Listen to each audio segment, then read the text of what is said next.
Plus de 80 feux de forêt font rage sur la côte ouest des États-Unis.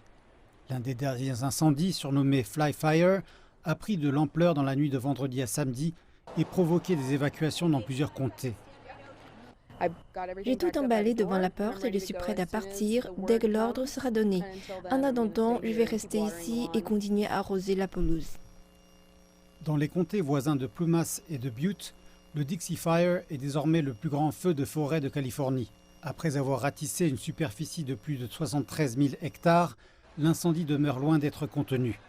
Des conditions extrêmement chaudes, sèches et venteuses attisent les flammes qui menacent désormais plus de 7000 structures dans la région.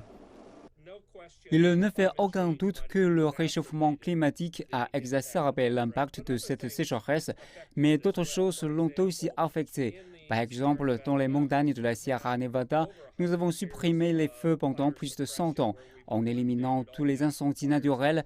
Or, ceci a provoqué une accumulation phénoménale de leur combustible, ce qui rend la situation beaucoup plus grave.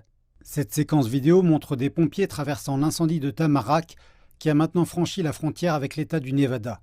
L'équipe a dû traverser les feux de forêt afin de tenter de sauver les maisons voisines.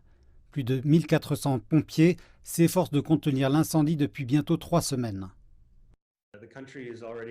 Le pays se trouve déjà à son niveau de préparation le plus élevé, qu'on appelle le BL5, ce qui signifie que presque toutes les ressources du pays pour la lutte contre les incendies sont déjà allouées.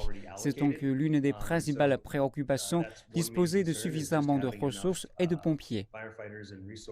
Les incendies de forêt de cette année ont commencé plus tôt et ruiné une surface bien plus grande que durant la même période de l'année dernière, qui constituait elle-même une saison record.